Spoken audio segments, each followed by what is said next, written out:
Hey, what's up, everybody? Brett Griffin, spotter this year for Richard Childress Racing. My next big event is Sonoma with a guy named Will Brown. And TJ's not here today.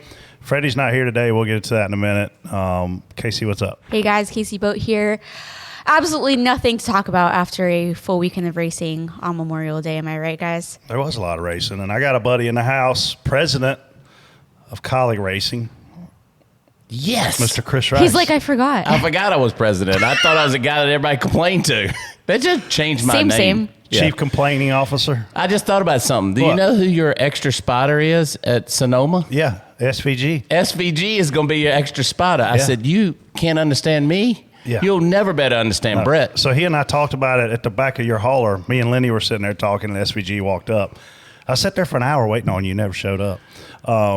But he and I started talking about it. I didn't understand a word he said. SVG? Yeah. No, you won't. No, He's not from South Carolina. He's definitely not from he's South damn Carolina. sure not South Carolina. No. So I got to tell you guys something on the reason why Freddie isn't here. Do you know why he's not here, Casey? He's the first human being I've ever known over 40 years old to miss a work engagement for a bachelor party. Oh, I thought he missed because he was mad at me. Yeah, he didn't want to come because you were on here. That's what I thought. Why is he mad at you, first of all? Well, I messed up. I learned a valuable lesson as a president. I listened to somebody, and I assumed, and if you ever spell assume, you know what that means, and I assumed Freddie was doing something else as a spotter, and he wasn't. He was waiting on me, and I didn't talk to him. I didn't call him, and so that was on me. I messed up. I took the blame. I seen him at Dover, and we started making amends at Dover. That's the first time y'all have spoke since November? Yeah, since November. So I started making my amends at Dover because I love Freddie, but I think he was having a bad day. Probably. He unfollowed me on Twitter. He didn't block me, but he unfollowed me. Is that the most middle school thing you could possibly do? Oh, yeah. Okay, Freddie. It's hilarious, but I love Freddie. Yeah. We'll be back together soon. Well, Watch. if he makes it home from this bachelor party, God only knows. Thank goodness you didn't when's go. the last time you went on a bachelor party? How old were you? Oh, my goodness. I don't even remember. That's the same. I don't remember. What 40-plus-year-old man goes on bachelor parties? Freddie? Same one that's mad at me? I don't know where TJ's at. I think he's getting his batteries changed in his Well, Tesla he or texted something. in a group text yesterday and said, I'm not going to be here. And y'all went, hey, we need to fill that third seat. Yeah. I was like, okay. No need with you two. No, we're good. So I was curious if you were going to be able to be here because I found out there's an Iowa tire test going on today. We're not invited. No? No. You don't get to go run 800-plus laps and get your car better? No. Did you see us at North Wilkesboro? We still up there trying to finish that race. I mean, goodness gracious, no, we didn't get to go. So what teams got to go? So from what I understand, and this is not factual information, so we might need to... I have the tweet. I'll look. Oh, she's got the tweet. Okay. Yes. I'm thinking the 5-car, which he needs a lot of practice from what Definitely. and then the 20. Yep. And Keselowski. Wow. The guy that won and the guy that ran second all night, Sunday night is going. Larson probably would have gotten the car and drove it up to first to second. Yeah. Because Justin Allgaier done a wonderful job. Yeah. Justin Allgaier did do a good job. What was he running, 13th at the break? Yes, he was. But he passed a lot of cars. I wasn't worried about where he was running as much as how many cars he passed. And then the leader came, and I know we're going to talk about this in a little while. I've seen it on our sheet. And he stayed in front of the leader. Yeah. That was cool. That was cool. Well, let's kick things off by talking about the Coke 600 and just overall the race. I want to know from a colleague standpoint how y'all felt what that went, but also how you felt about NASCAR's decision to call the race towards the end when they couldn't get it dry. Yeah. Nice. Well, I felt like we made huge gains from Kaulig Racing because, like I said at North Wilkesboro, we ran dead last with both cars. And when I say dead last, we were really, really bad. We were trying a bunch of stuff, and obviously it didn't work. And we went back to some of what we know. And the 31 car is what I'm talking about. Ran top 18 all night. And I know everybody says top 18 is not that good, but I don't know if you've seen cup races lately and you've spotted for the 33. Yeah.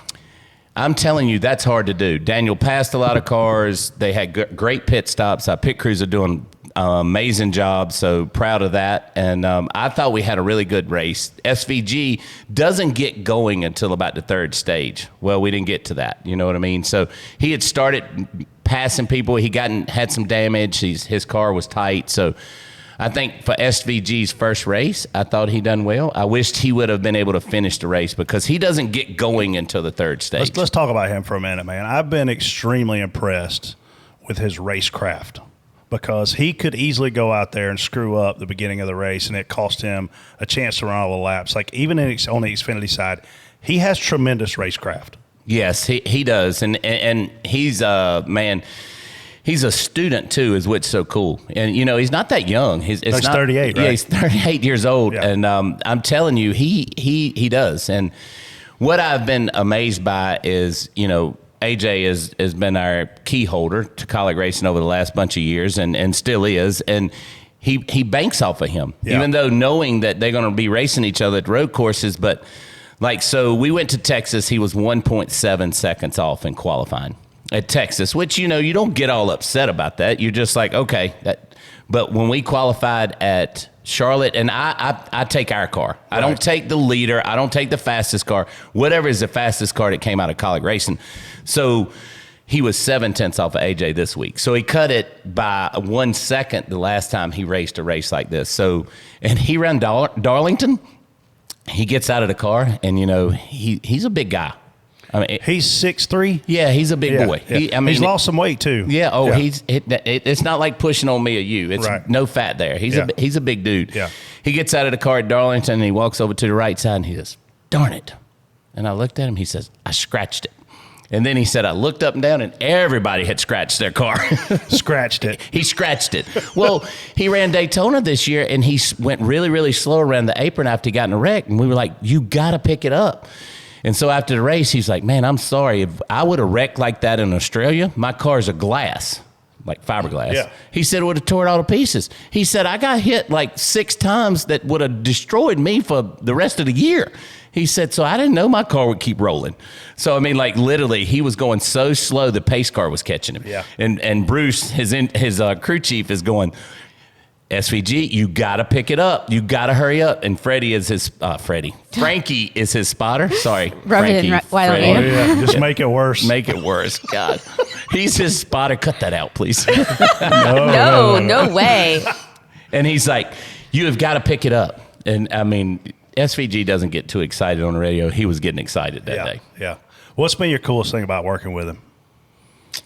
Because I can't imagine you've got him for long. He didn't come over here from overseas to run Xfinity forever. No, it's a 1-year deal. Trackhouse loaned him to us. Trackhouse. So we done a deal. I mean, I'll tell you exactly how it happened. We done a deal. Ty Norris came to me last year at Pocono, and we had a conversation, and we sat down, and Trackhouse basically said, "What would it take to run 20 races?" And I'm like, "Well, we don't want to run 20 races. We tried to do this all-star car. It doesn't work in Xfinity. Works in Cup, okay. You can bring in a lot more money in Cup.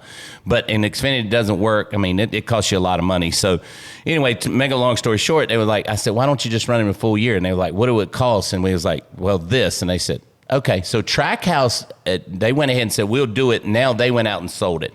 So they go out and sell all the sponsorships on it. But we have 1 year, and we don't know what he's going to do from there. It's time for Ty Norris and Justin Marks, Matt Kaulig, myself to sit down and figure out what's the next step. Is he going Cup racing with those guys? I mean, because it's a lot going on in the charter world and everything. Yep. So it's time to sit down and figure out what he's going to do. And, you know, it's funny when you say the coolest thing about what he has brought to us or is probably how calm he is. You know, no matter what the situation is, he doesn't get too upset. The opposite of AJ Allmendinger. Oh, well, yeah. But I told AJ this yesterday. We were texting back and forth. You know, I love Crazy. He's my favorite crazy person that I know. So, like, I love Crazy. And the thing about AJ is that he didn't embrace it at first with SVG. And then we ran COTA. AJ outrun him, you know, full first part of the stage, and then SVG got in front of him. And we were talking about this last week. They were 19 seconds in front of third. Those two guys were at COTA. We didn't end up winning. Both of them done track limits, had to end up go to the rear. But the thing of it is that, they were running so hard. I had Richard Childress, Ty Norris, Matt, all of them texting me, telling them, hey, slow down. How do you tell them two crazy guys to slow down? They're going at it because they know they're both great road racers. But yeah, that's complete opposite of AJ. All right, so you just mentioned the whole charter thing. Obviously, you guys have been in the rumor mill a lot. What is Kaulig Racing? I heard this was going to come, that this one you've been I got to bring it up, and I know you talked about it on Sirius Radio a couple weeks ago. Like, you said on the show, I think a year ago, and said, we do not have 2 charters for sale when it was being rumored. Where are you at now?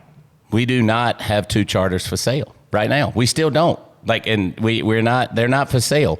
What we are interested in is getting partners so we don't have to constantly ask Matt, hey, what are we going to do? Do we want to go after Leaf Filter, which is his company? Yep. Do you want Action Industry? You want them guys to pay? You want them guys to use their marketing dollars? How do you want to do this? Like, we need partners. We want partners. We want, it's a lot of race teams out here that take in investors. They take in things. Look at Spire. Look how much it's elevated them. For sure. Since they took in an investor. So, it's a lot of people that are out here that, might want to invest, but we're not looking to sell. Matt wants to be in the business for a long period of time. And to be honest with you, Brett, like the cup side of it, if you do it and get some money and get some partners, you're not far in the hole. Right. You're not that deep. We talk about that all the time. Yeah, we could have another, 50, 60 people, have another big building, have our, do things different and spend a lot more money. But at the end of the day, all the cars run the same. Yeah. They run the same speed. Every single one of them run the same speed, no matter how you get to that point. And honestly, Hendrick and Penske may be the only 2 front runners that don't have investors. Roush has investors. Right. Richard Childress had investors. Gibbs took on an investor a year or 2 ago, which is investment guy with Matt in the Guardians, right? Like, so the guy that invested in Gibbs is and deals with Matt outside of NASCAR. Matt does a lot of investing in other businesses. I don't know the real number, but it's above 70 in businesses that he's either invested in or owns outright. So Matt's not broke. Like, I want to go on record. I think somebody said Matt was broke. Matt's definitely not broke. I've watched this go down, and I always told him, even back when Blake Cook was with us, I said, I'm not going to let this sport break you. Like, I'm just not going to let it break you. It's not going to happen. It's no need to, right? Like, we can, I think today at Stewart Haas, I keep hearing that they're going to tell him what the future is. That's what I keep hearing. I think that's going on right now. Yeah, so which is cool. But you can't break Gene Haas. I'm sorry. You're not. You might discourage him. You might make him mad, and NASCAR might make Matt Kaulig mad, and he might just decide, nope, I'm done with it. But those guys that make a lot of money outside of NASCAR, they're not like us. No. This is our living, right? Like, this is Chad's living. Like, they're not going to break those guys. Two things from that. First of all, charter agreement. This is kind of a double fold deal here. Man, 4 charters potentially going on the market at the same time can make them worth less money. And you guys not having a signed charter agreement can also make them worth less money. Where are you guys at on the charter agreement from the owner side that you can tell us? Well, I can tell you that it's been a lot of hard work, and I've been right in the middle of most every bit of it. We have our own TNC that has done a great job, but I've been in the middle of it I know a lot more about business than I ever thought I would know. And I'll tell you, it has been super hard from the team side and from NASCAR side. So I don't want to discredit either one of them. I know we can throw shade and do all that, but it's no need to. When you bought your truck, I remember talking to you about this a couple years ago. You bought this truck and you ended up wrecking it and turning it back in or whatever. Yeah. You negotiated with the guy. Yeah. And it was a month-long deal.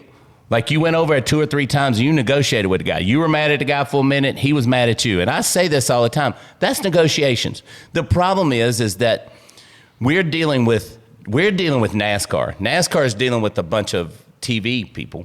Like, so it's not just 2 people dealing together. It's a lot of people that's involved in this. So where we're at, I think we're as close as we ever been. Good. I think, with some things that are going on probably this week, I feel like that we'll start talking positive, and that's what we need. But I mean, everybody's not going to be happy, right? Like Denny's very vocal about how happy he is, right? Or not happy. Yeah. But I can tell you, it comes down to money, man. If you asked us, money and permanent charters, those kind of things is what everybody looks at a lot and talks about a lot. But I still say it comes down to money. Like, how much money can you make going to Sonoma, going to Charlotte, like Mexico, or Montreal. They don't know which one yet. I think they're in a bid war. I think Mexico and Montreal. I think Mexico's winning the bidding war, which is fine. Yeah. I'm okay with it. I think we need to go outside the country. We need to do it a different way, and we talked about that. But charter agreement, I think, is right around the corner, and I think it still has a little bit of work to do. But we got to get it done in the next. I say we got to get it done in the next 30 to 60 days, or it's going to hurt our sport. I'm going to go down this route too with this charter piece, right? So when fans hear charter, they think Josh Berry, Chase Briscoe, Ryan Preece, Noah Gregson. You and I haven't done this for a long time. We think about the hundreds of other employees that are there that are your average Joes. You looking at this stuff from Kaulig Racing standpoint, there's a lot of really talented crew guys, crew chiefs, engineers getting ready to be put on the market. How long do you wait to jump on those guys once they announce that they're selling their charters? You don't. If they want to watch, if they want to listen to DBC, tell them to call my guy Justin Cox. He does all the hiring. I mean, you don't. You have to go after people, and obviously they have contracts probably through the end of the year because they have their stuff through the end of the year. And hey, he might be telling them that I'm keeping 2 charters and I'm going to keep 85% of the people. Who knows? Like, you don't know what Gene Haas is going to do. They might want to change the name. Get Tony out of it. Who knows what he's telling them right now? But I will tell you that it is a lot of great race car drivers over there. A lot of great people. First one, obviously, it comes to probably everybody's mind is Rodney Childers. Yeah. You know, and then don't forget about Zippy. Zippy's been there since God Almighty, a long time. So, you know, it's a lot of great people over there that will find a home because we are in need of people in racing. Right, we talk about this all the time. We are in need of people in racing. So now they will be uncomfortable for a minute, but they will be able to find a place to go. You know, it is whereas where we've been in NASCAR over the last 2 or 3 years, we're in need of people.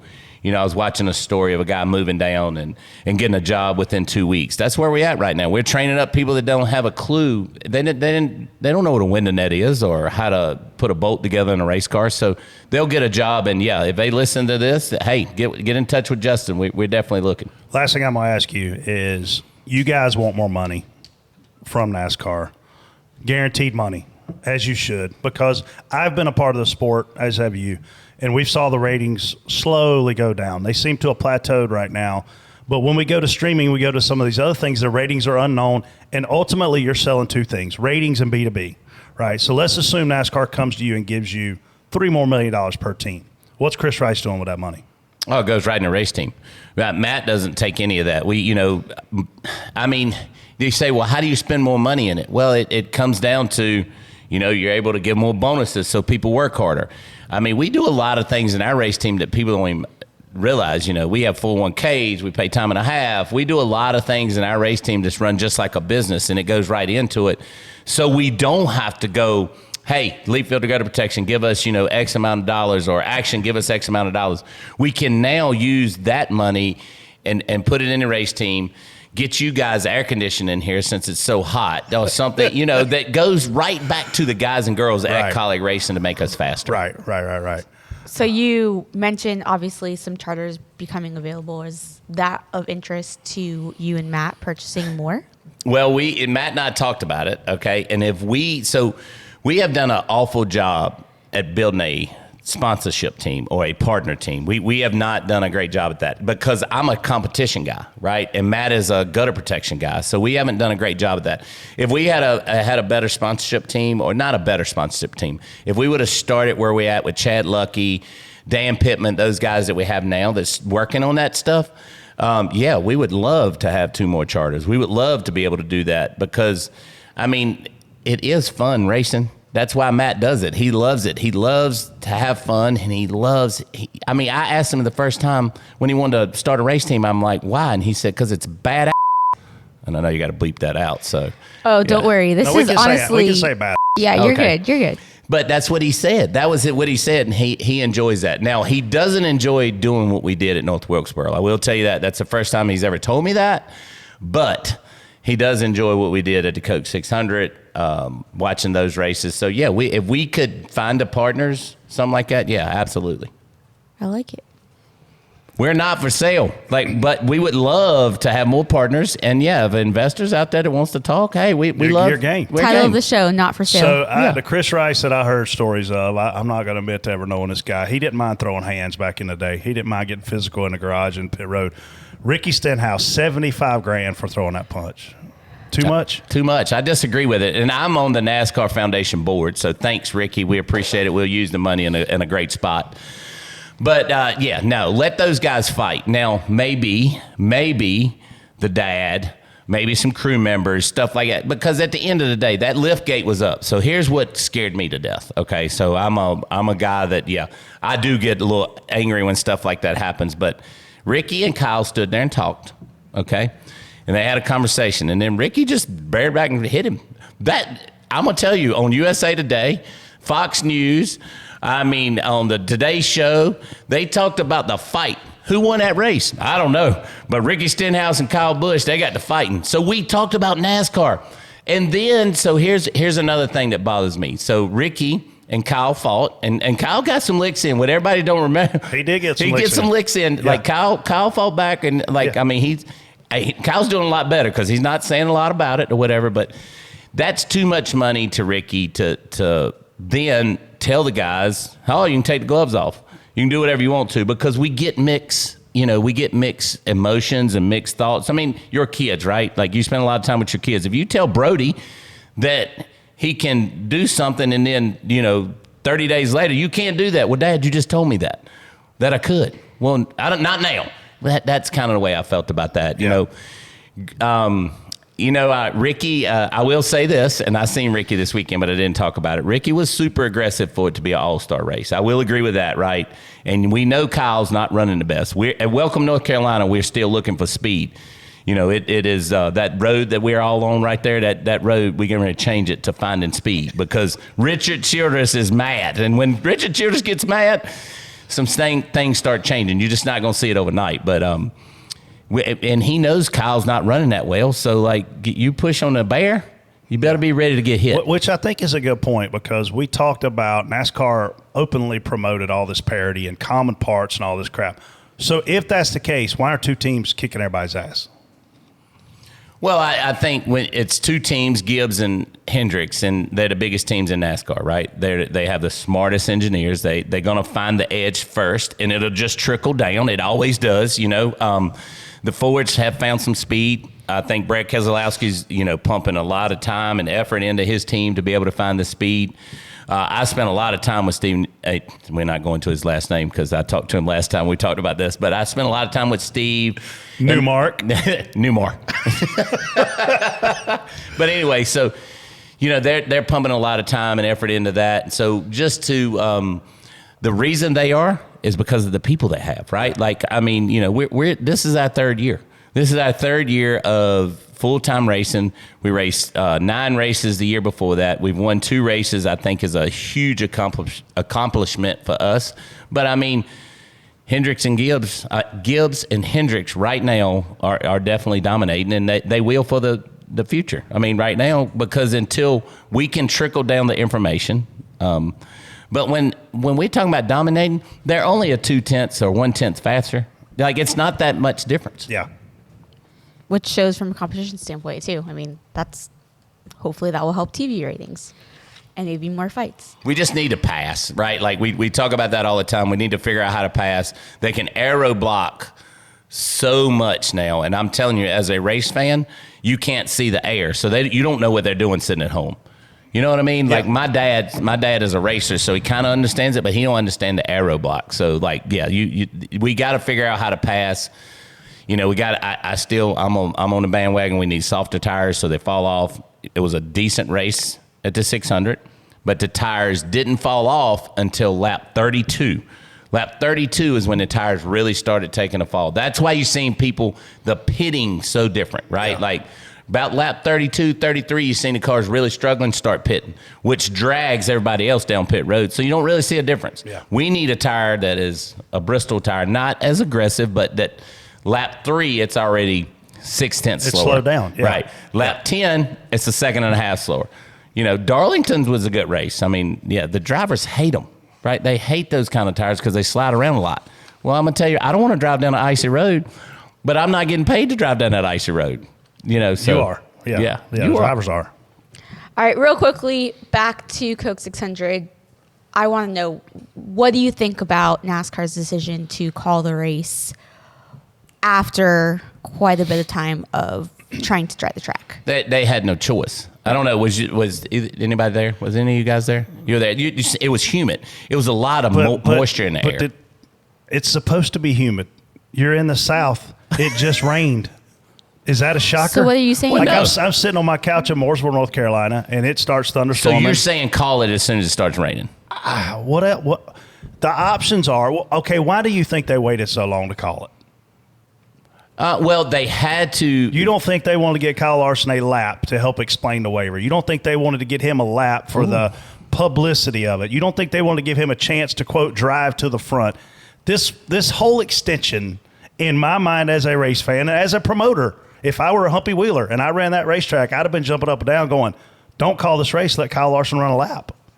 But as a human being who grew up in the Carolinas, who just had the same storm blow by my house, I literally tweeted, y'all can leave and go to Big Al's, this thing's over. And then what did we do? It wasn't over. We waited 2 hours, so when the people were booing Marcus Smith and screaming nasty things at him, it's not Marcus Smith's fault necessarily. You're trying to do what's right. You're trying to finish a crown jewel race. But you knew when it started raining at 9:30 and it's until 10:30, best case scenario, you're racing till 2 in the morning. Yeah, I didn't think of it that way. I didn't think of the waiver side of it that way. I did think of it that they were trying to get Kyle in the car. But it's not NASCAR's fault that Kyle wasn't there. That's my. It was a decision they made to stay at Indy, and dude was getting ready to run top 5 if he hadn't sped on pit road. So, I mean, tell me that guy ain't good. But don't you think that the fans would also be upset if they called the race, then saw it stopped raining? You're not going to make them happy either way. Exactly. So I see your point, Brett, about all of the reasons why NASCAR would try to get it in. And we also, Casey, we didn't have all of our drying equipment. We lended some of it to Indy. So it was I mean, you hate to say it, but you were fighting a fight you weren't going to win. So you're mad that they waited. I'm not mad. I know, but you're frustrated that they went so long without calling it. Here's what I'm frustrated with. And I've said this because on your here happy before. ass had to stay up later No, so you could talk about here's it. what He I'm was frustrated at Big about. Al's whether he was there or not. What did Indianapolis do on the morning of the Indy 500 at 6 o'clock in the morning? They held a briefing, and they said, this is our weather plan. And then they held another briefing and said, this is our weather plan. How many briefings did NASCAR hold after the rain started at the Coke 600? Ooh, none. I mean, but we can learn from that, right? We never get information until it's the hammer. It's never, this is our intent. This is what we're going to try to do. This is what we're up against. So who do you think makes that decision? Who makes the decision to call the race? You think TV makes it, NASCAR, or the racetrack? I think it's all three. And let's be honest, man, you run a business. If you're Charlotte Motor Speedway and your employees showed up there at 8 o'clock that morning and your state troopers showed up at 10 o'clock that morning and you started pre-race at noon and now you're looking at 2 in the morning, still be potentially racing, and your employees have timed out with 100,000 people on property, what are you supposed to do? Yeah, I mean, that's a good point. If you're looking at TV and you missed the top of the hour and it's 11:03 instead of 10:57 and you're like, we're not starting back in this hour either. Now we got to go to the 12 o'clock hour. What do we do? Right? So, and then you look at it on the NASCAR side. Do you really want to keep your fans there till 2 in the morning, who by the way, our fans party, right? You want to keep them there. You want to keep them there till 2 in the morning party and then send them home man, I just couldn't, sitting in my living room and drinking my Tito's and water, watching on TV, I couldn't fathom how we thought this was going to work. And I caught a lot of from people on Twitter saying, you're just a negative ass. Well, I am. You're right. Yeah, he is, but I also am a realist. I know how long it takes to dry these racetracks. A, when it's dark. B, when it just finished raining in the South. C, when it's humid outside. Yeah, so shame on me. The 20 didn't lead the most laps, though, right? Like, he got it on a restart right there, correct? I mean, like, he wasn't leading before the caution came out there and they pitted. I can't remember because I'm watching the 31 I'm car. pretty sure he had run. He ran run a top good three. amount of laps leading. He had the best car up until Reddick finally got There we go. sorted out. Reddick was leading. I think if they went back green, it would have been Reddick, then Keselowski, then Bell. Because, man, Keselowski, on the front end of a run, nothing to be proud of. Back end of a run, he was flying. Yeah, he's fast. Yeah, he's fast. The 31 car was the same way, and the 16. So here's what I'll say. Every raindrop that falls, I always tell people this, is $25 for Kaulig Racing. So if they cancel a race, it is a huge, huge undertaking because it just doesn't happen that night. It goes on into, going into St. Louis or going over to Portland or whatever is going to happen. I would say you hit the nail on the head. Everybody was getting ready to time out. It's 10:30, 11 o'clock. I mean, at best, they can get that thing driving in an hour and a half at best. That's best. if the sun's out. If the sun's out. So now you're looking at 2 hours and 15 minutes. It's after 12 o'clock starting that race. You have people in surrounding areas that are asleep. And then, like I said, the cops are standing out there. They've been standing out there through the rain. And, I mean, it's a lot that goes into it for the decision-making. But at the end of the day, they were trying because I do feel the double was something that they wanted to talk about and they wanted to live and die on. And I don't blame them because that's a cool thing. But I'll say How this. is this different than Daytona, though? You and I both remember being at the race at 4 a.m. when Coke 600 ended, NBC right? was committed to showing the fireworks. This was NBC's first ever race, right? Remember that? Yep. And the next day was July 4th. And July 4th programming was already set, including the big night of fireworks. So they told us point blank, we're going to run this race tonight. And I'm telling you, being there, that was a up. It's 3 a.m. and we're still spotting. I got up that morning at 10 o'clock. Like, I'm not fresh. The drivers, everybody, like that was not in everybody's best interest. But we did it for TV. And Yeah. TV's king. But I want to say this about Kyle Larson. He's catching a lot of crap about bad luck and rain and, speeding and didn't make the laps in this Coke 600. The best thing that happened to him in points is that race didn't go back green because they were That third stage. They were going to pay out stage points again. And guess who wasn't going to get any? Him. Kyle Larson. Yeah. And I've not heard anybody say that. I'm sure it's out there. Yeah. Where did he end up? Where is he at in points now? He lost 3 spots. He's third. He went from the championship lead, which is worth 15 playoff points, to third, which is worth 9 playoff points. What you want to bet he gets it all back? I don't know if he'll get it all back. I'm just saying. Are they going to give him a waiver? Like, this is what I'm curious about. Are they going to give him a waiver? That's next on Casey Well, Sheep. I do want to ask. I mean, Allgaier he had no idea this was going to be the outcome of the race, right? He didn't even tell his wife and family to show up because he didn't think he was going to He really drive. didn't. Exactly. I mean, what do you think of his performance and really having to jump in when he doesn't really have many laps in this car, if any, like a driver from your team? If they were having to do that, how would you take this? Yeah, so I'm gonna use Justin Haley because I am a Justin Haley fan, whether people believe that or not. You know this. I'm a Justin Haley fan. He done a great job for us last year. Kyle Busch got out of the Xfinity car, and we had to run the Xfinity car after the Coke 600. And, he took that car and ran it in the top 10. And he done a great job because I felt like he done what he needed to do. He didn't wreck it, ran all the laps. I think ran out of fuel there at the end, so he missed it by 1 lap, I think, or something. Still ran top 10. I'll tell you, Justin Allgaier and I have became friends, and I'm a Allgaier fan. He's great. He's the greatest guy in the garage. Yeah, and we wasn't for a little while because we wrecked each other, and he would get mad at me, and I respect that. But now when he wrecks, I text him to check on him, like I do, because I think Justin Allgaier has paid his dues. I think he is one of the guys that has probably, I don't want to say underrated, probably come in the sport when it was tough to make it in the Cup side. He was thrown into Penske, young kid. Like, you go back and look at him, he was a young kid. I think if he was thrown in 5 or 6 years later, it would be a different conversation about him, right? So I think Justin gets a for what he did. I think he had to learn the race car. He was asking a lot of great questions on the radio, and Cliff Daniels is probably one of the best ones in the garage right now. Thank goodness Cliff's one of my friends, and he gives him a lot of information. But I would say Justin gets an A for his effort, because I think he was going to finish in the top 10. I think he was going to have the race car to be able to finish in the top 10 and do what he needed to do to get those guys the car owner points that they needed. Because don't forget, everything really goes off of car owners, right? They get paid off of car owners, so they're still probably leading the car owner points. Yep. So they're still leading that. They'll be in the car owner, no matter what. Even if that Kyle doesn't get a waiver, they'll still be in the car owner points for the championship. So he did what he needed to do. He rode around at the back. I know everybody was probably laughing at him the first, 20 or 30 laps, because he was riding back there trying to figure out how much brake to use, how much throttle to use, how much to turn the steering wheel. They had the camera on that dude, and I was watching that in-car camera sitting on the 31 box. He was never nervous. If you go back and watch him, he was never nervous, which is, he does drive the wheel force car a lot, so that gives him a lot of time in that. But he gets an A from me, but that whole team gets an A from me. I think that team, Cliff has that team where it needs to be. Throw Kevin in there, and they never missed a beat. Kyle came in and had a shot to win at the end of that race. So that team, I feel like Cliff Daniels is got that team where they need to be. Agreed. We're going to take a quick break. When we come back, we'll continue chatting Coke 600 weekend. Seeing a doctor when you're sick is enough to make you sick, or sicker.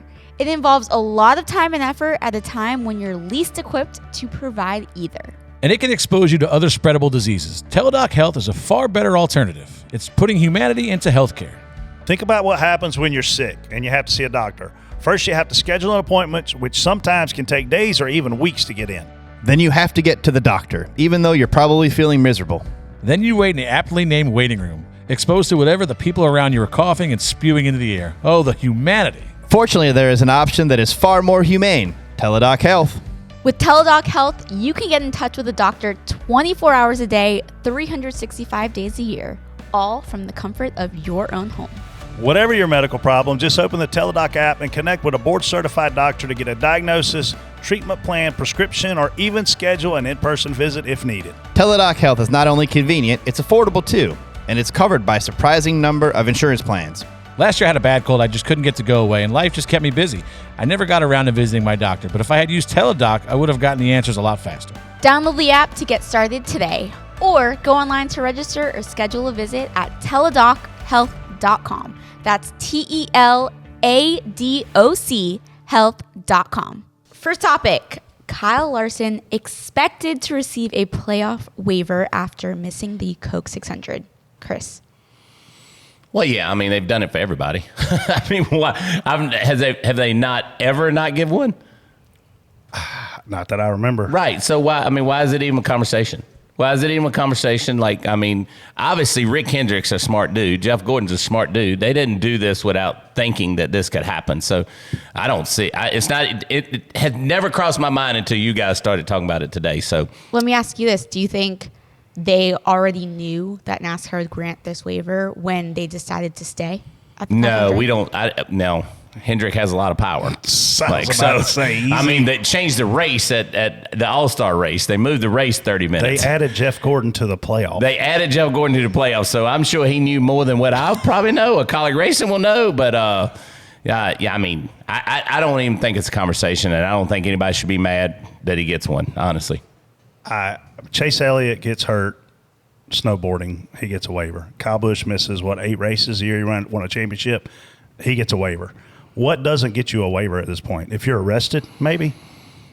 I don't know. I mean, maybe, but you're normally suspended if you get arrested. So that's But if you get suspended, i.e. they suspend Bubba Wallace, he still gets a waiver. They suspend Chase Elliott, he still gets a waiver. There you go. So what? I sit here and look at this thing. I forgot Bubba got suspended. Yeah. That was Freddie's fault. But I sit here and look at this thing, and it's like, did Kyle Larson and Rick Hendrick opt to not start the Coke 600? Okay, so let's think about something here, guys. They opted that it was a lot of money put into that IndyCar race. They didn't have another driver. They had Tony Kanaan. Was he approved? Yeah. So they did have him approved. Yeah, everything was Tony done. Kanaan. Okay. Well, I don't think he would have looked good in a HendrickCars.com shirt. I mean, and we know Rick paid for it all. Like, it was not I'm sure Chevy had some stuff to do with it and all that, but it was a HendrickCars.com race. That's a lot of cash. So if you voluntarily miss a race, you voluntarily miss the start of a race, Can we agree he voluntarily missed the start of this race? Because I just saw your face. I want to know where your head's at. I mean, I don't think about it that way. See, you think about it a total different, harder way than I am. I mean, that now we're talking. Now we're talking. That man, they might ought to get the lawyers involved. NASCAR. So remember when we had a rule that you had to be top 30 in points, and if you won a race, and you were outside of the top 30, you were not playoff eligible. Mm-hmm. That rule's gone away now.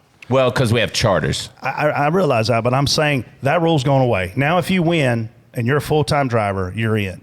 Right. So what they're trying to prevent, and I get what they're trying to prevent, they're trying to prevent drivers from skipping races. But did Kyle Larson just skip the race? He skipped the race? Well, he tried to not skip the race. He tried to get there in time, but it rained. He didn't try to get there in time. He would have got there in time. No, but he made an effort. He still got to the track. Wasn't his fault that he got hit by the same storm twice. Oh, my God. Casey, he did not try to make the Coke 600. You talking about the green flag? Yes. You're talking about okay. You are correct. And write this down, everybody. Somebody told Brett that he's correct. I'm just looking at this as, why do we have the waiver? If you make the playoffs, then you're in the playoffs. Well, you know what? If we NASCAR, which it's not our decision, it's NASCAR's decision. If they don't, hey, they need to stand by it. But if they give a waiver, I wouldn't even worry about it no more. Just say you can come race when you want to. You win a race, you're in the playoffs. That's what's happening here either way. Yeah. He and his car owner elected not to start the Coke 600. They elected to do something else. Whether that's going deep sea fishing or whether that's starting the Indy 500, you elected not to show up. But it's good for NASCAR if he does make it there. The double is good for NASCAR and it's good for Indy, and you want to work as good patriots as in business, right? So what happens Roger next Penske year? owns Indy. I know. Don't forget it. He owns the racetrack and the series, and he won a race. So let me ask you this. You want to go into that one? Let's go into a hypothetical, and let's say next year 6 drivers want to run the double, and all 6 elect not to come. Well, I've heard of 3 that have an opportunity to run it. Do share. Yeah, but all right, now they don't show up. Well, that's 3 drivers that gonna get a waiver. Wow, what are we doing with waivers? Just do away with But them. Brett, other side of it, you are one who speaks to NASCAR needing to do a better job of trying to expand their fan base, trying to get more people to watch NASCAR. IndyCar fans are, same, right? You're trying to get those fans as well. So if you're NASCAR, you would be okay with this, right? Because you want to talk about fans at Indy? You think they go watch a race? They're going to watch the Coke 600 to see how Larson does. Do you think the people that are at the Indy 500 go to watch a race, or you think they go because they've been going for the last 30 years and the atmosphere and the electric? How big it is, all of that. What do you think? Because I know I just got off the phone with somebody, and they interviewed multiple people. Do you think they go to watch a race, or you think they go for Carb Day? You think they go for that stuff? What do you think they go for? They do a great job of trying to capture many fan bases. Here's my thoughts on the Indy 500. The Indy 500 has an amazing fan base. IndyCar does not. IndyCar ratings. You just answered your own question. IndyCar will go down to 250,000 viewers at their next race. I don't even know when it is or where it is, but that's what will happen. It's the Kentucky Derby of racing. Who won a race leading up to the Indy 500 in Indy? I have no idea. Do you know? You can't Google it. You would have cheated in school if you were to ever, if they had phones back when you went to school. Can't Google it. No. I don't either. Do you guys know who won? Nobody knows who won a race leading up to Indy. Nobody. Do you know who won at the All-Star race? Yeah. Joey Logano. Oh, I thought it was Ricky Stenhouse. No, he won the $75,000 He won punch ratings. hour. Yeah. But listen, my point is, I was talking to somebody that's on TV. They interviewed a lot of people. They go for the experience. And we were talking about how can we in NASCAR make Carb Day, right? Carb Day is a pretty exciting time. Yes. You know, they got pit crew competitions. It's a lot of things going on. How can we do that? So I do believe that the people that go to Indy 500 will watch NASCAR. I think they'll watch that for the racing. I think they go to Indy 500 for the atmosphere. But guess what we used to call Carb Day at every track we went to? Happy hour. Don't get into this because I disagree with you on that. Listen, back to the Kyle Larson thing. I think he gets a waiver. I don't know if he's deserving of a waiver based on the decisions he made. He cost his team 2 spots in the standings. He fell from 1st to 3rd. It could have big implications on a playoff. He'll get it back. Mark my word. I'm not too when concerned. He gets it back, he will get those points back. When Justin Allgaier got in that car and he drove it up to where he drove it up to once he got comfortable, I literally was sitting in my living room going, what if Kevin Harvick would have started the race in this car? He led. Kevin would have, you think? Yeah. I think Kevin is in a different mindset now. Yeah, but I still think these dudes, man, they got a disease. They strap that helmet on, they lose their minds. They do have a disease, but I think Kevin is smarter than he's ever been in his life. I will give Kevin props to that, and I think he has what you and I have now. We say we can do it, but we get in there, and it's just a different world. Like he said that when he got out of it. He says, that 2 or 3 tenths I'm off right there? That's those guys. I can't do that. I can't do that. I will say it's awesome that Kyle was running the double. I hate the weather screwed him up. There's something else we'll get to at a What an Idiot segment about that whole experience, but I'll save that for later. Oh, joy. Well, continuing on, spot on, spot off. Denny Hamlin should have just parked further back in his box to avoid any pit road issues with Chris Buescher. Brett. Man, it's easier said than done. Pit road's tight, and those guys are coming in there at 50-plus miles an hour, and you expect them to literally stop on a dime and hit their sign. Pit road's always been a part of this, and where you qualify has always been a part of this. Pit selection's been a part of this. I just think that's a big part of racing, that you can't afford to make mistakes on pit road. I'm so glad I get to talk about this. Oh. I am so glad because I'm not on podcasts that a lot of people listen to a lot. This is about I do this one and another one. There's only 2 I do every year that you invite me back. But he shouldn't be mad. He shouldn't be mad. That is part of competition. You block the guy in behind you that you're racing against. Hey, you got to know this. Chris, you got to know this, that he's going to do that. Chris Buescher and that team played that scenario out before they ever came out there. When they decided to pick in front of them, I'll tell you, the 31 car sitting here and the 22 picks beside it all the time. You know why? The 31 car out-qualifies the 22 a lot, and he picks in front of him thinking that he's going to be running worse. Well, guess what the 22 had to do all night? Drive around the 31. Back to 31 up all night long, really never got to fussing. It was the same scenario, same situation, because I'm going to tell you, Joey Logano, he pitted back because you know why? He wants to beat you. Joey Logano is the hardest guy to pass on the racetrack and the hardest guy to pit around in the pit stall. So I think that is part of racing, and if you're mad, man, so be it. You just know when that Chris Buescher pits in front of you from now on, or next time you pit in front of him and you do it to him. Pit road's hard. It's part of the competition. It is part of competition. Well, spot on to the civil conversation that they had after, because I know that was a hot Denny topic. didn't listen.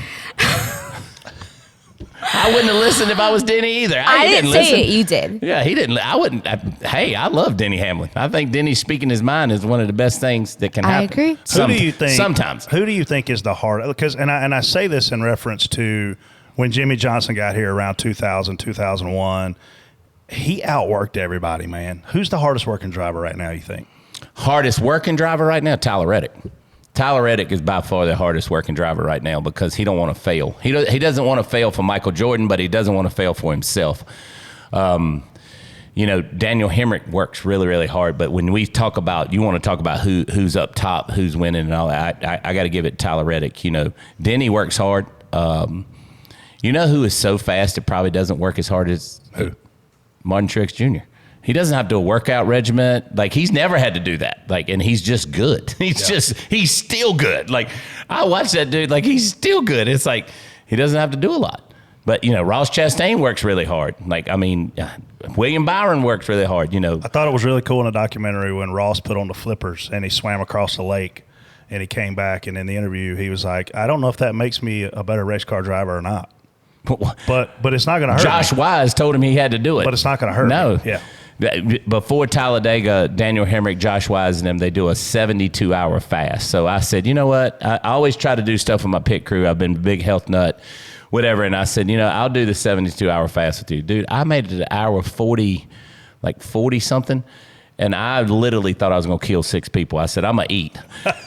And I went and got Chick-fil-A and ate it, and guess what happened? It went right through me. So let me go and tell you, do what they tell you to do when you're coming off a fast, because you don't want to go get Chick-fil-A. It is really not good for you, but yeah. All right, last one. Crown Jewel races should be required to run the scheduled distance? Spot on, spot off, Chris. Spot off. It costs me money. Like, it doesn't. We know rain could hamper that. Now, if you want to put rain tires on us and make us go run in the rain, that's fine. But it doesn't. I don't think it should have to run the full distance. Like, I think we have rules in place that this is a lap we got to get to that makes it an official race. It is what it is. No waivers. I think I agree with you 100% once the race is started. I also agree that we have to follow the rule book, which says halfway or the end of stage 2, it's complete in the event that we can't continue. However, I am of the belief that you should not start the race if you don't think you have an opportunity to get the full race in. I agree with that. And they're doing a better job at that. You know this as well as I. They canceled a race somewhere, and everybody was tweeting, well, the sun's been out since, but they couldn't have made the distance. I don't know where we were, but it was one of the races early on. But I agree with that. Big fan of that. Me too. When we come back from the break, we'll hear y'all's thoughts on Reaction Theater. Consumer Cellular's official wireless partner of Brad Keselowski, RFK Racing, and the 6 Car. If they can count on Consumer Cellular, you can too. Brad Keselowski and RFK Racing know speed, and that's just what you get with Consumer Cellular. Consumer Cellular has award-winning 100% U.S.-based customer service centers, so you can always get the help you need. It's like having your own pit crew right when you need them. Consumer Cellular has the same fast, reliable nationwide coverage as leading carriers, but with plans starting as low as $20 a month. There are no activation fees and no contracts. Consumer Cellular customers stay because they want to, not because they have to. They don't need to trap their customers. You can even try Consumer Cellular for 30 days risk-free. If you don't love it, cancel it. But we bet you'll love it. And for a limited time, new customers receive their second month free when they sign up and use promo code MONTHFREE by May 31st. That's promo code MONTHFREE at consumercellular.com. So what are you waiting for? See consumercellular.com for promotional details. So after hours and hours and hours of extended research, I have determined the 5 angriest people in the world. Number 5 is Casey when she gets interrupted all the time. Number 4 is TJ when he has to give an opinion and can't stay neutral. Number 3 is Freddie when they don't sell beer after the race. Number 2 is Brett when South Carolina loses to Clemson. And number 1 has got to be Austin Hill when anybody races him hard in any way, shape, or form. Because for a supposed tough guy, man, he cries a lot. Did he get to see that guy swing at Martinsville that time? Talking about Austin Hill? When he popped Maya Snyder. Yeah. I ain't never seen anybody get hit that hard. Yeah. If Ricky was a $75,000 punch, that's a $1 billion punch. Yeah, $1.1 billion. $1.1 billion. I will agree. He does get mad when South Carolina loses, which is a lot lately because they don't spend any money to get the players. Like, you got to spend money to get players. We ain't now. got no money. That's why. So, Austin Hill. A lot of people are saying he's going to get in trouble for wrecking Custer. I said to another driver texted me and said, what do you think they do to Austin Hill? My response was nothing. What do you think they do to him? Probably nothing, but, here's the thing.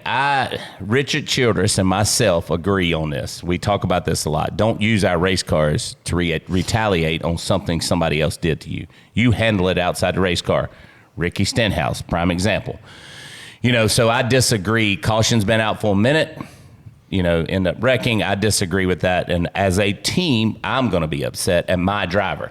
Ryan Truex and Ryan Reed did that at Iowa one time. And I thought they were buddies. They were, but they got mad at each other and they started door slamming down the back straightaway. And Ryan Truex ended up helping the guys fix it, taking care of it, whole 9 yards. And I respect that. But, yeah, you don't use your race car to tear up somebody else's race car because you're mad. But they didn't penalize Kyle for intentionally wrecking Ricky. It was under green. Fair. I got a question for you, speaking of fights. This segment's supposed to be going fast. I know, you're... Tommy Baldwin and Ryan Newman are screaming at each other in a modified race. When I tell y'all, they said you a lot of times. A lot of times. In their prime, you taking Tommy Baldwin or you taking Ryan Newman? And obviously Tommy's coming off a big bout with cancer. But I'm talking like Tommy from 2000s or Ryan Newman from 2000s. Tommy's quick, man. He was quick, but so was Ryan. Man, that's going to be – if Ryan gets a punch in, Tommy's out. But if Tommy gets a punch in, Ryan's going to struggle to get because he's a little, he's a big. Both of those guys, when I seen that, my first initial thought was, Tommy, come on, man. You just battled cancer. You almost lost your life. Yeah. Like, hey, I know it's your kid, and you'll do anything for your kid. I don't know what happened in the wreck or whatever, but Ryan Newman's still a big boy. Like, he's still a big boy.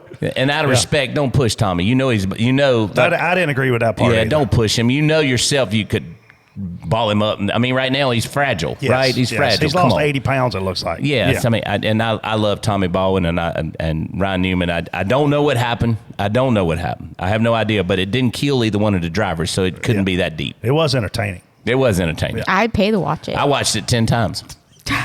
Yo, so hear me out. New rule change. For every caution lap that gets run throughout the race, if there's a green, white, checkered, instead of it being a 2-lap overtime, however many caution laps have been run through the race, that's your overtime period. So it's kind of like stoppage time in soccer. Soccer? I'm confused Did he as just hell. compare NASCAR to so soccer? basically, if there's like in soccer, if they have to stop the game for anything whatsoever, they will add stoppage time at the end to make it fair as far as timing goes. So I think what he's saying is if it's a race that has a ton of cautions, add it to the end. No, but just think, we don't stop. We pit. Right. We give them water, give them a Snickers bar.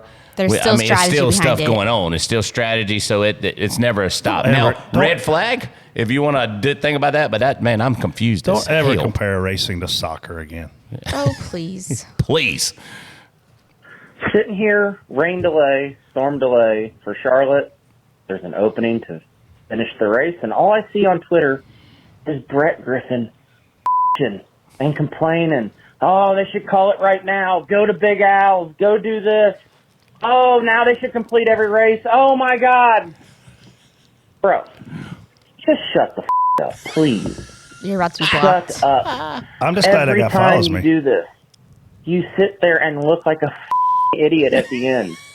Please, somebody hire him. Give him a full-time job so he can be too busy to do this bullshit. I got this. Yeah. He won't work, so you can't hire him, so we'll take that one out. Secondly, he is an idiot before he ever starts talking, so it ain't at the end that he's an idiot. It's way before he starts. I got a text at 10:30 on the morning of the Coke 600 and asked me if I wanted to spot. I was like, I needed like a month's notice on this, bud. Like, I can't show up in 6 hours notice. Was it the You 44 live car? here. Was it a 44 Yeah, but car? I needed to mentally get my head right if I was going to go spot the Coke 600 Meaning and ride that you were rain already delay. Well, drinking. you've seen what all those guys have up there now, iPads. Oh, I've seen it. Yeah. Like, I don't know how they spot with I all don't that either. going on.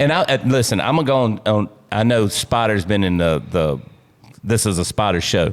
Coleman Presley is probably the best one I've ever heard in my life. Good. Sorry. Yeah. Sorry, Brett. Yeah. But Coleman Presley, no wonder Joey Logano is so hard to pass. Right. Like, because that's Yeah. and it's like And it's Joey's willing to block. crazy. Not Yeah. every driver. Elliott Sadler wasn't throwing all the blocks. He'd throw one. He's blocking now, but he Clint wouldn't do it in the car. Boyer would throw one block. He ain't throwing all the. Clint Boyer, when we won the race with Ross Chastain in Daytona, we led 40. He would throw the blocks. We led 49 out of 100 laps. And Clint called me after the race. He said, please tell me you wasn't encouraging all the blocks. And I said, 100% I was. He said, you was going to get him wrecked. I said, I was going to get him in victory lane. So the difference is, though, not every driver will throw them blocks.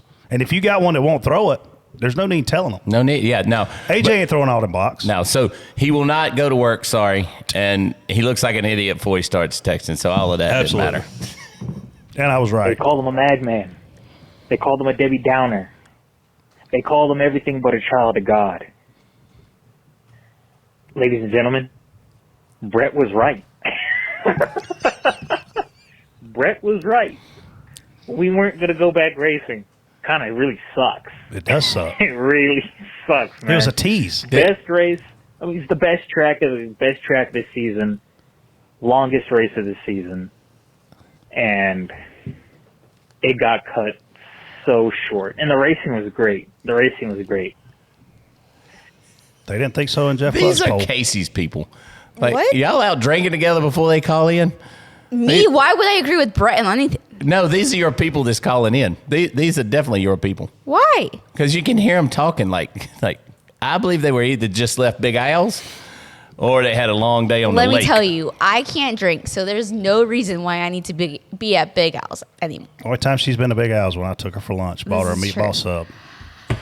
sub. Yes, Brett, you were right in your tweet, but I think people would have complained if they didn't try. Yeah, it's me again. Just another sad guy about the race being delayed. I thought I'd make you a little song. I'm no singer, so cut me some slack. I see a bad decision was made. I see Twitter on the way. I see no rain and lightning. I see sad times today. Don't go read replies. Was bound to cause a ride.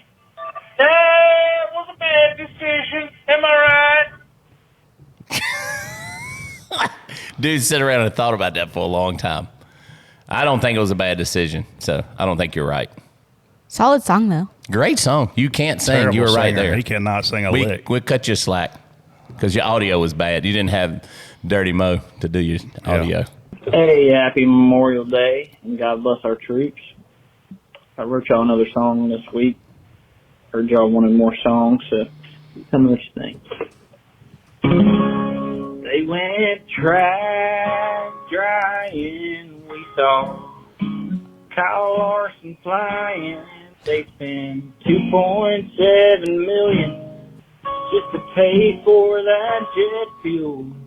But them fans showed up and they got real drunk. And to no surprise, LaJoy's fun and turned to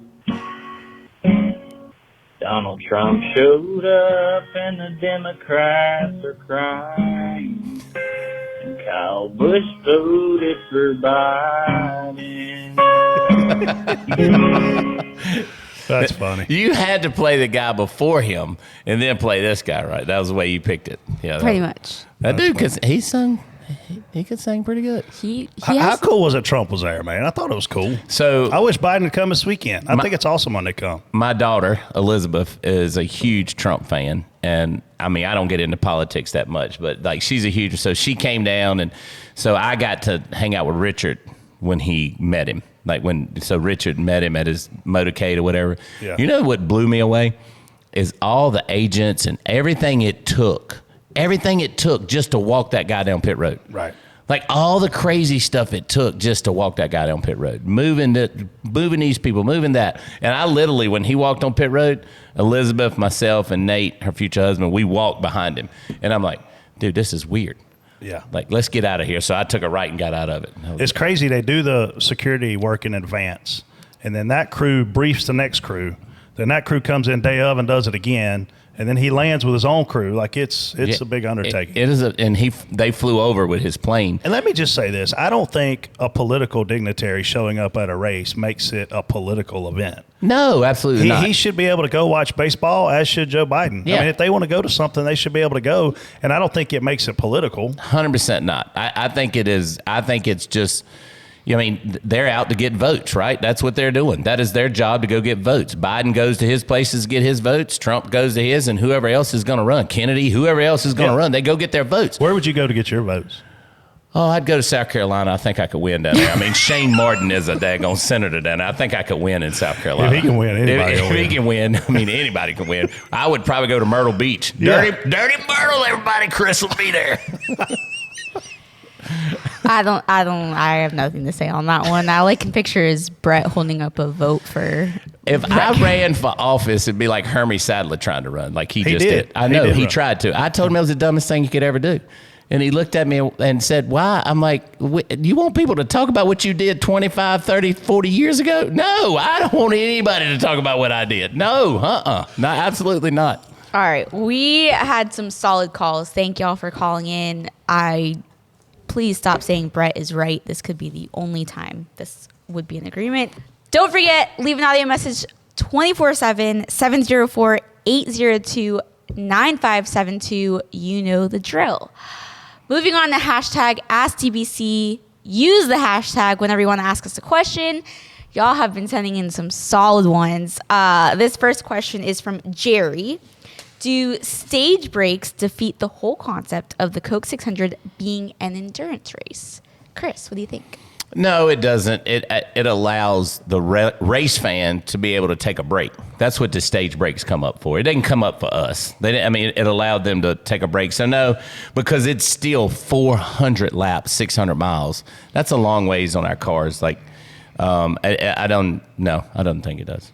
I don't think it does at all either. I don't love the stages where they're placed because there's not many guys that can run long and make it work. You know what I mean? Like you said, that first guy that comes at lap 40, man, he's going to leapfrog two guys if they don't come immediately. So I almost would like them to do something weird. Like first stage break is lap 50.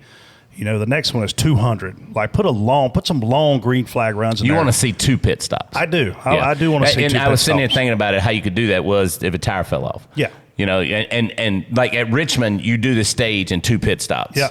You can do it in one. But you're really slow. You're really, really slow, but it does, like, you're right about that. Yeah. I'm right again, Casey. You're welcome. Whatever. This next one. Freddie's not here to disagree, so that's why he's right. True. This next one we talked about a little bit is from Jesse. Should NASCAR change the rules regarding driver swaps and allow the team to decide whether the starting or finishing driver gets the race points? Brett. I mean, they can't. The starting driver has to be the guy who gets the points, which in Justin Allgaier's situation, he's not point eligible. So the owner of the car still gets the points. There's not a lot of flexibility that I can give here, but like I said, what an idiot's coming. So no, they shouldn't change it. That's simple.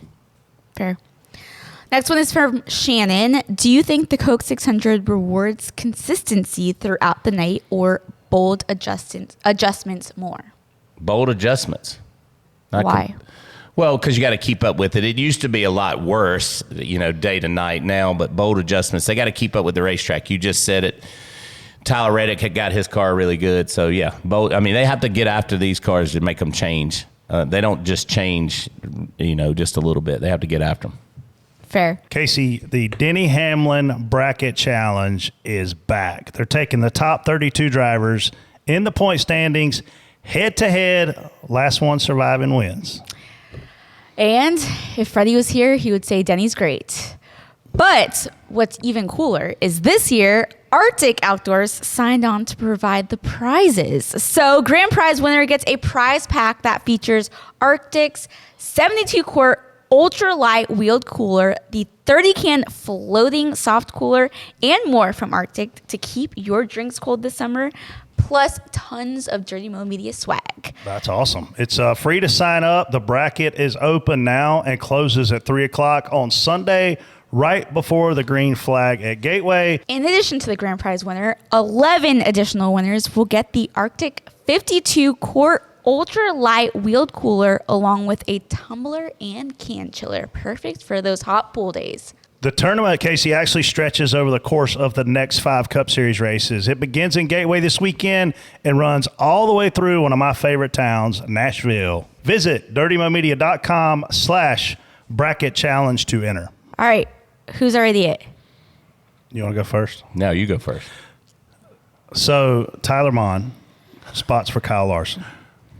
Tyler Mon spots for Kyle Larson in every single lap that he runs in a Cup Series car ever since I don't even remember when.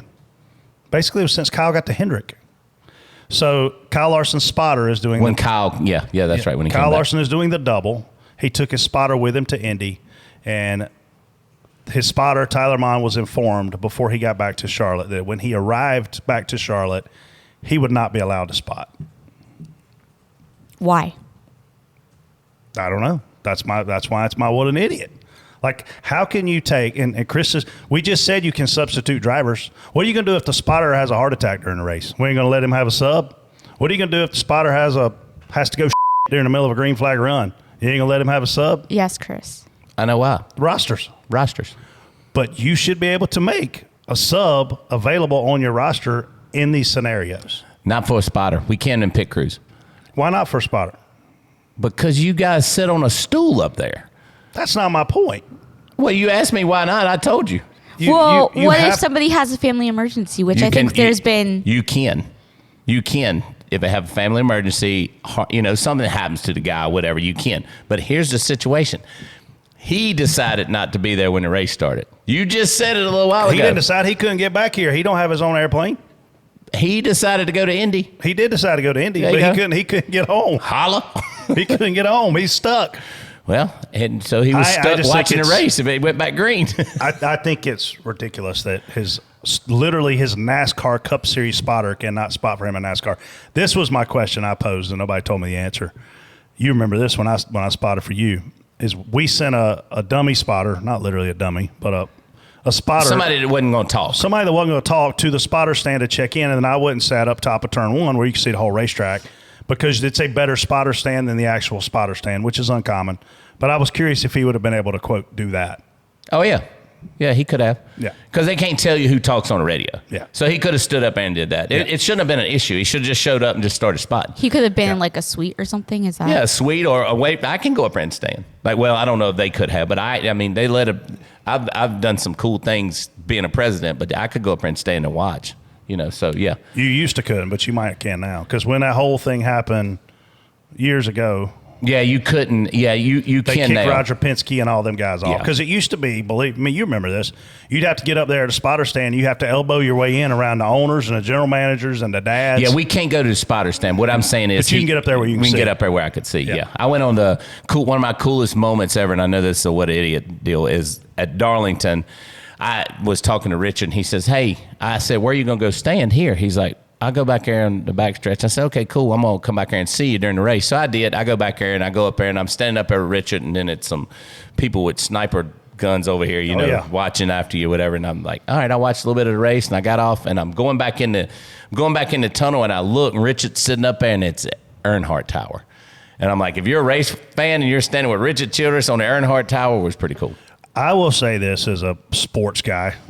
I don't mean this with any soccer analogies, Casey. I know you're a big soccer advocate today, as is Kelly Crandall, who listens every week. But as a sports guy, if I'm standing on pit road with you on top of your pit box and your spotter either A, sucks or he's having a bad day, you should be able to look at me and put the next guy in. That's what Matt Kaulig said. He said you should better change them out like they do football. I agree 100%. Yeah. I agree. Yeah, I agree. So my what an idiot is Freddie for being over 40 going to a bachelor party. Not Are wrong. you kidding me right now, Freddie? Whose bachelor party is it? Is it who I think it is? He's already he don't like me, so I'll just make it Freddie. How can you go to a bachelor party over 40? In the Bahamas. In the Bahamas. Like most bachelor you think parties he's laying out in the sun? You think Oh. Freddie's laid out in the sun? 100% no. No? No. You should try calling him. I bet He's laid up in a not. casino or at a pool. Yeah, Fair. Yeah. At a pool, but he's laid out in the sun. Well, but that pool's got cover. Okay. Yeah. All right. You've probably been at this Would pool. you not agree that's a pretty good what idiot? Listen, I've never heard of anybody over 40 going on a bachelor party trip. Well, his whole life's been a bachelor party. I was going to say he does it every weekend. It's a bachelor party every weekend. Why do you got to go to Billy Bahamas? went to Chad's. Chad's dad went to his. Did he? Yeah. That makes sense. It's his dad. I mean, I feel like Freddie is not this guy's dad or any blood relative. Did your mom go to your bachelorette She party? did. Okay, that's your mom. I know, but like, Did you have a Did your 45-year-old woman grandma go with you? no, No. Exactly. I don't know. I think Freddie's just here for a good time. You think? Oh, it is way too hot in here, so let's move on to DBC Picks. Hey, I had these race fans beside me said that you suck at your picks. But I had the nicest race fans Me ever or- parked beside me. She sucks at her picks. No, you do. No, look, I'm leading. Brett, congratulations. You won with your pick for Coke 600. Taking picks for Gateway. And Freddie called in Ross Chastain. So Freddie's pick is Chastain because he's first. So I Casey, you're will- next. Can I pick for TJ? He's already sent me his picks. But let me pick for him. Don't let him use that one. Because he was too late in telling you he was going to be gone. He told Freddie at North Wilkesboro he wasn't coming today. He didn't tell any of us. So I guess he was just going to not show I up. didn't know. There's my second what an idiot. I didn't know until it was on that text where he was I just, didn't this either, was and I just- I'd text like Freddie, to and point out was I'm the just like, hey, I'm one not who's gonna be here. always here. I text Freddie and I'm like, TJ ain't showing up tomorrow. He said, yeah, he told me at North Wilkesboro he's not coming. I was like, that's awesome. Rude. I'll take Chris. I'll take your recommendation, and I'll go with Byron. That's a big gun. Sweet. That is a big gun, but I think Can she take it back? No. Wait. She's committed. So, Who's TJ got? so I shouldn't? Are we letting TJ? Are we Yeah, letting who's Chris TJ got? pick for TJ? Who's TJ got? Who's TJ say he Let wants? TJ pick for himself. He'll cry. So he's got his number one pick is Kyle Busch. Well, I would have picked for him, which then- I think is then there you ridiculous go. because the Chevrolets are not that great. That's what I got thinking about after I told you that on the short track package yet. But the best one has been the 24 car. Oh, all the ones man. I was going to pick are gone. So Well, if I lose, you're my... I'm gonna throw a crapshoot here. A guy who's and then I think it's funny when drivers say we're racing for our jobs. You need to race every week like you're racing for your job, not just when you're actually racing for your I job. know who you're gonna pick. I'm gonna pick Josh Berry. I knew it. I knew you was. I had to. Do you think he would be a good Xfinity driver now that he's run a year's cup? Oh. A better Xfinity driver? Well, here's the thing about Xfinity cars, as you know, they're so much more different. They're so much more complicated. The setups, I mean, and they're harder to drive. So, but I think having been around all these guys on restarts and having to work all this dirty air, if he came back, he would absolutely be a better Xfinity driver than what he was. Somebody asked me that the other day, believe it or not. Yeah. So. Just, I mean, once you go to Cup, you can't leave there worse. Well, I guess there's a few on there that I'd argue that could or would, but. Anyways, moving on to Gateway this weekend. Chris, I don't want to know. How are you prepping for this weekend? I'm going to Portland. Oregon with our Xfinity cars. We have been doing the Portland to St. Louis. This year we're not because the Portland race is a little bit later. So that was a pretty long trip to do that. So I'm going to Portland. Excited about Portland, but excited about Gateway also, St. Louis. I think Daniel Hemrick is hopefully with this new deal that they found and it'll help him at these short tracks because we didn't look too good at where were we at? All-Star race. So I'll be in Portland. Hopefully we can put a nail in the coffin from how we were doing at Coda because our mile and a half stuff and all that. I know everybody. We're not that good right now, but we knew that was going to happen. I think I told you that last year as we kept going downhill. AJ being AJ is going to get us better, How much pressure's on you to win Portland? More than you can ever imagine. Portland and Sonoma back to back. We got 3 brand new race cars and 6 total bullets going out there. So more than you can imagine. Logistically, how hard is that trip on your truck and the hauler driver and all that? Well, our haulers are gone from when they leave today. Tuesday is when the show was aired, but when we taped it. So Tuesday they'll leave. They'll be gone until after Iowa. Holy cow! And we're thinking about meeting them in Iowa with the New Hampshire cars. So they'll because it's halfway. It's logistics nightmare. This is awful. Like this is the Portland thing is awful. How much money do you spend? Because I know you probably roughly know. I'm not talking about on the race team. Just what are you spending to go on this long trip right here? Oh, each car is right at if you put everything together, depends on if they wreck or don't wreck. A little over $220. Wow. I've heard Xfinity purses may get better next year. Is that accurate? I think they're going to be between 12 and 15% better. That's good. Yeah, that's good. That's good. That needs to be. A lot of people don't know it. We don't know that, even though we got the CW deal. We have no idea until the charter agreement gets done. So, who just texted me when we were sitting here? Was it Steve Newmar or Mark? Newmark. Yeah. Okay, yeah. I showed Brett that. I'm going to make sure it's spelled right in your phone. It is. Yeah. St. Louis is, I'm telling you, one of the coolest racetracks to go to from a fan experience. They have a lot of country artists and a lot of cool people coming. So they kill it, man. Yeah, they kill it. I think Iowa does it best for IndyCar, and I think St. Louis does it best for NASCAR. You see, Iowa only paved like 2/3 of each corner. They didn't pave the whole corner. Wow. Like entry or exit? Well, it's kind of like entry in one corner, exit in another corner. Yeah, it's kind of weird. It's weird how they paved it. Well, it's good that 3 guys are getting to get extra practice today. Oh, those guys are not good. They won't be any good when we go back? They run back. No, I didn't think so either. Oh, we're opening up a whole other can of worms here. Anyways, thank you, Chris, as always. Thanks for having me. us. I hope we can have enough downloads that I can come back again next year because I like it once a year, but after that, I'm done. Yeah, well, I have 6 people that have downloaded, so that's good. We'll smooth you and Freddie over and have you back. Yes. Can Freddie be here next time? Yeah. Can we? Unless there's a bachelor I feel party. like we need. I feel like we need some like mediation between you two on the show next time. We had some at Dover, and we started making our gains. The healing process has begun? Yeah, it has begun. So once he follows me back, I'll be. I never unfollowed him because I don't believe in that stuff. I agree. That's like a 12-year-old. I've had to block people for the first time ever. And hey, enjoy your bourbon. I will. Thanks for the Woodford Reserve Kentucky Derby edition. Yep. You know I collect bourbon. I have every Weller's now. I have every Pappy's now. Bragger. And I'm actually working on Whistle Pig, but they keep bringing out new Whistle stuff. Pigs are pretty easy to get. Diva Q can get you those. Yeah, Whistle Pig's pretty easy, but I like it when it's hard to find. You know that. Yeah. So, all right. Well, thank y'all for listening. Casey, you did a great job hosting. Is this sarcasm? No. I don't know. I need like a popsicle or something. It's very hot in here. You guys are getting a new studio, I hear. I hear Dirty Mo Media's expanding. I think we're building like this $10 million deal. Right off 77 485, right beside 2311. Dale Jr. was getting ready to buy a charter, but instead of buying a charter, he's building y'all a facility. Yeah, he's building a big studio for us. Yeah. Hey, Dale might want to. He might want to invest. In Dale's what? got my telephone number. Call me up, Dale. Hey, when you have these DBC deals at the racetrack, you know I'll come help you out anytime. Yeah.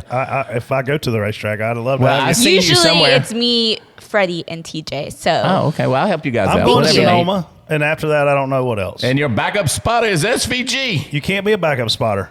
They got to be the primary. You can't have backups. Well, if anybody wants to listen to a solid conversation, tune into their scanner. Yeah, it'll be fun. He'll make you smile, that's for sure. And you know I love that. Absolutely. I wish I had your channel too. Have a great week. We're out. Holla.